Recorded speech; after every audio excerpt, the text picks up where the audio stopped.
Olá pessoal, tudo bem? Hoje então nós estamos aqui para dar continuidade no projeto que foi realizado no primeiro semestre.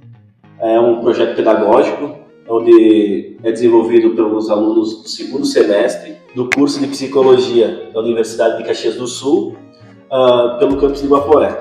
Esse projeto ele tem por objetivo então relacionar, conectar a teoria e a prática e também promovendo, né, a ampliação do conhecimento dos alunos, né, dos acadêmicos e também da sociedade, né, que vai poder presenciar, né, e compartilhar esse conhecimento.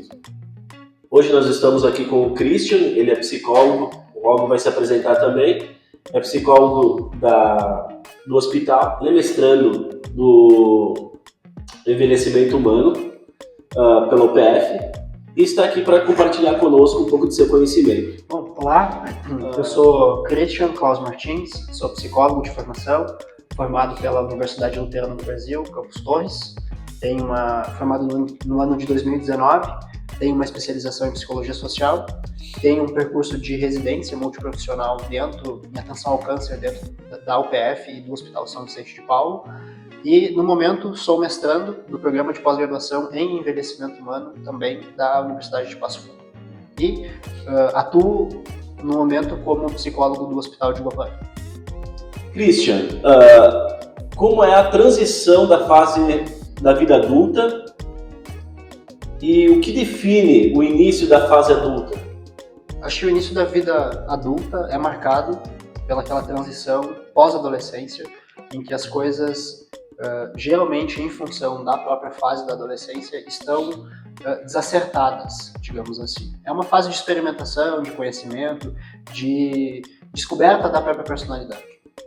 A gente tem como fenômeno de passagem para a vida adulta, atualmente, que se considera como uma adultez emergente, que é um alargamento dessa adolescência. Então, a adultez emergente vai ser mais ou menos ali dos 18, que seria a adultez jovem, até os 29, 30 anos, mais ou menos, em que ocorre essa transição, essa passagem daquele sujeito que era, então, adolescente, para o início de uma idade adulta, com responsabilidades de uma vida adulta, mas ainda com, digamos assim, alguns benefícios de experimentações, de exploração de sua personalidade. Então, mais ou menos essa passagem que vai acontecer da adolescência para adultez jovem, vida adulta. E é bem complexo, né? Porque passa pela adolescência, onde é muito complexo e é tudo muito ao exagero, assim, né? Muito potencializado, assim. E aí começa a entrar numa questão da responsabilidade, onde o que é difícil, assim, né? Eu quero me tornar adulto, mas ainda estou dependendo dos meus pais, né? Isso. Existem muitos conflitos, né, que marcam a adolescência, mas essa adultez inicial também é marcada por alguns conflitos, né? Acho que essa intensidade da adolescência diminui um pouco, né? São acentuados outros aspectos que vão se direcionar para questões relacionais, mundo do trabalho, vida acadêmica, né? Então isso fica bastante complexificado nas relações e a pessoa está aprendendo a lidar com essa complexidade toda das situações em que ela passa a vivenciar, agora como um sujeito que é reconhecido socialmente, pelo núcleo familiar, pelo núcleo social, como um adulto. Então ela está aprendendo a como lidar e muitas vezes as pressões dessa nova fase assim, podem acabar desestabilizando, desorganizando alguma coisa que talvez já não vinha muito bem desde a adolescência, mas que pode ser que vinha bem até então, mas com o adentrar dessa nova fase pode sofrer algum tipo de intensificação de alguma coisa, de alguma área da vida. Então podemos dizer que a saúde mental, da vida adulta, ela pode ser afetada com essas questões? Sim, com certeza. A saúde mental ela é afetada ao longo da vida toda, né? Desde a infância, adolescência, adultez e na velhice também. Mas especificamente nessa transição de responsabilidade, de início de trabalho, de jornada de trabalho, mercado de trabalho, questões relacionais, questões matrimoniais muitas vezes, a questão da parentalidade, o próprio processo de envelhecimento e de se percebendo diferente, com um corpo diferente, ocupando um espaço social diferente, pode não, com certeza afeta a saúde mental e às vezes com impactos positivos, mas também pode trazer impacto negativo nesse sentido. E como dar conta dessas tantas mudanças que ocorrem na vida adulta e tendo o pensamento já de ter uma saúde no decorrer da envelhecência. Assim. Eu acho que o principal ponto para pensar nessa questão de ter uma saúde lá na envelhecência ou no processo de envelhecimento é dar-se conta que o envelhecimento não acontece apenas lá na chamada terceira idade, após 60, 65 anos. Nós todos estamos envelhecendo desde que nascemos. Então, estamos, ao longo da infância, adolescência, passando por um processo de envelhecimento marcado por marcadores biológicos e sociais diferentes para cada etapa da vida, mas já estamos sendo afetados por esse processo. Então é importante se atentar e lidar com essas questões do envelhecimento desde que a gente conseguir pensar em nossa saúde física, mental, psicológica, social. Então todos esses aspectos podem contribuir para chegar ou para ter uma envelhecência o mais saudável possível. Poderia falar um pouco sobre essa questão de adaptação, de perdas, que essa pessoa, ela vai, no decorrer, ela vai perdendo tudo isso? O processo de envelhecimento é marcado por perdas. Perdas pessoais, perdas físicas, perdas simbólicas, mas é marcado por vários processos de adaptações nesse sentido. Então, a pessoa vai tendo sua autonomia, às vezes um pouco mais prejudicada, suas questões corporais, físicas também mais prejudicadas ou diminuídas em função do processo de senescência, que é natural, que ocorre, mas também vai encontrando ao longo do percurso da vida algumas coisas que podem afetar mais ou menos aquilo que a pessoa precisa para se sentir bem, para se sentir saudável, para se sentir produtiva, para se manter ativa. E todo esse contexto também, ele entendendo de todo o processo, né? Mas cada pessoa ela tem sua individualidade, né? Sua vivência, um ser biopsicossocial, né? E por isso não é uma regra, né? Que eles tenham as mesmas dificuldades, né? Então é entender ele também nesse processo, né? Cada sujeito vive a seu modo singular, pois é um sujeito singular, e com o processo de envelhecimento isso não seria diferente. Cada pessoa vai expressar coisas específicas do seu próprio cotidiano, da sua própria história de vida, da sua singularidade enquanto sujeito, de forma diferente lá na velhice, digamos assim.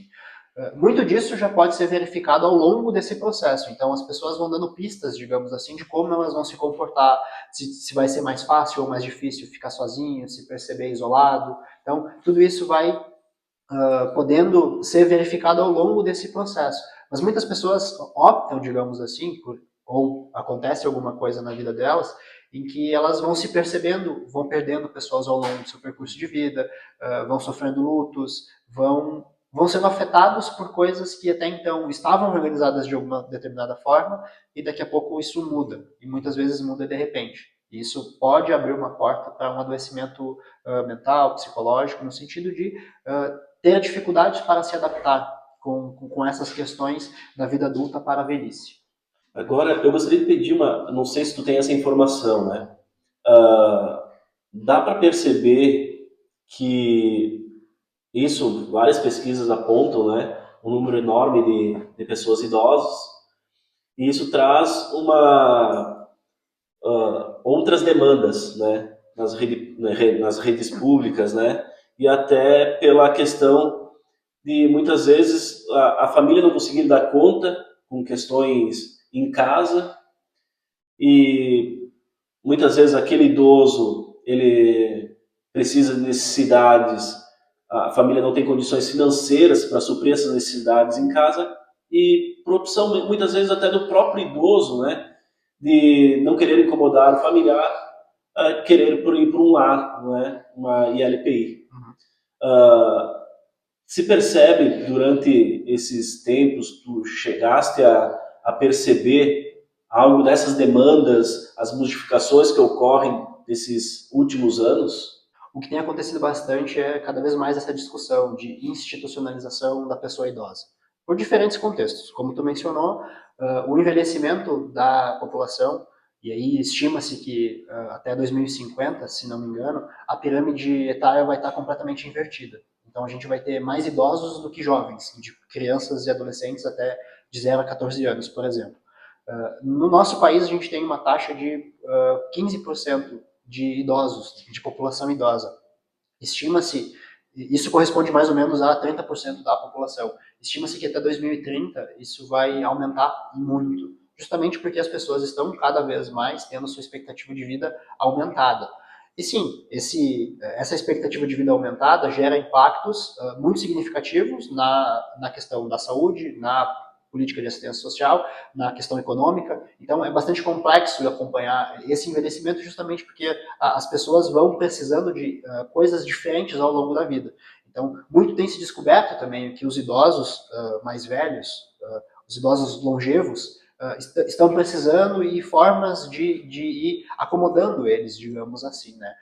Muito dessa responsabilidade fica para a família, mas muitas vezes a família, por N questões, não tem uma estrutura, não tem uma organização que permita o cuidado que o idoso necessita. Então, a institucionalização tem sido cada vez mais uma saída.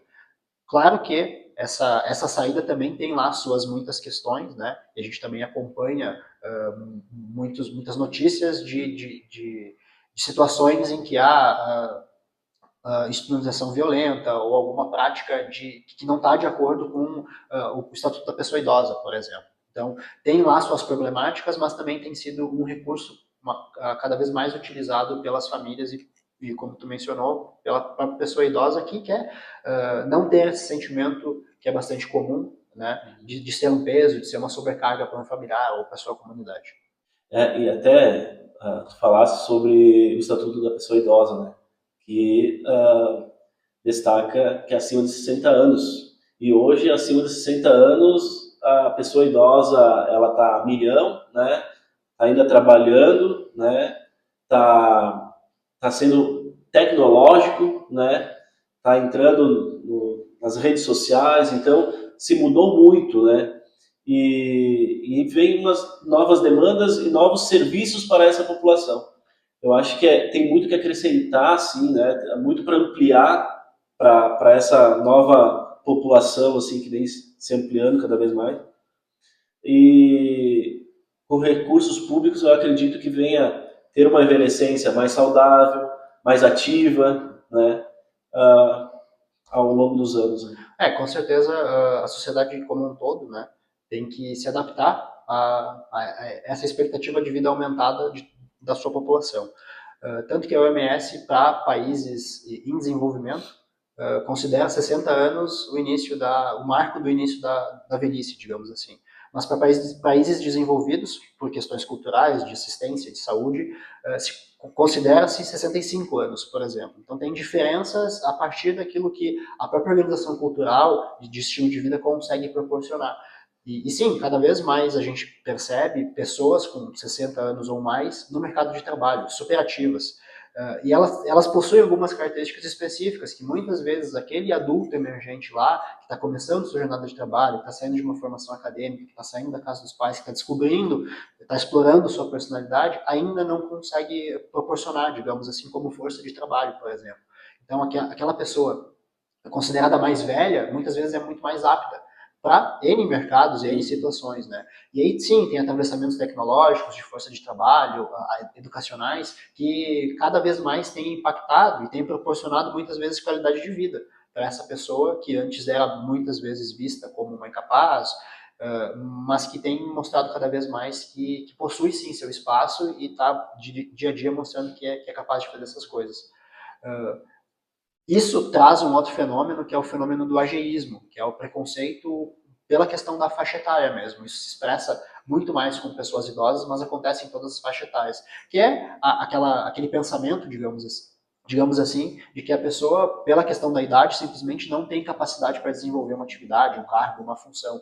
E isso, na prática, tem mostrado que, em determinadas áreas, isso prova-se ao contrário, porque a pessoa tem já mais experiência, tem mais vivência, tem outras formas de conseguir resolver problemas. Isso é uma coisa que o mundo tem cobrado cada vez mais em diferentes funções, a resolução de problemas. Então, tem mais capacidade, habilidades, ferramentas pessoais, porque já viveu muito mais para conseguir fazer e resolver as coisas que o mundo tem colocado no nosso dia a dia. Bom, gostaríamos de agradecer, Christian, a tua presença, o teu conhecimento aí, que eu acredito que seja muito válido para a comunidade e para os acadêmicos aqui da universidade. Não sei se quer fazer mais alguma colocação. Eu agradeço muito pelo espaço. Eu acho que é importante estar falando sobre essas questões de envelhecimento, estar atento para isso que está acontecendo com todos nós e com pessoas que já estão vivenciando a terceira idade. E acho que é importante a gente ter cada vez mais espaços para poder falar nesse assunto. Assim. E o mestrado em envelhecimento humano da UPF ele é um mestrado interdisciplinar, então a gente discute muitas questões nesse sentido, porque, como a gente estava falando ao longo da entrevista, todos nós estamos envelhecendo. Então é uma coisa que afeta todo mundo ao longo de todo o percurso de vida. Muito obrigado. Obrigado a todos. Meu chapéu.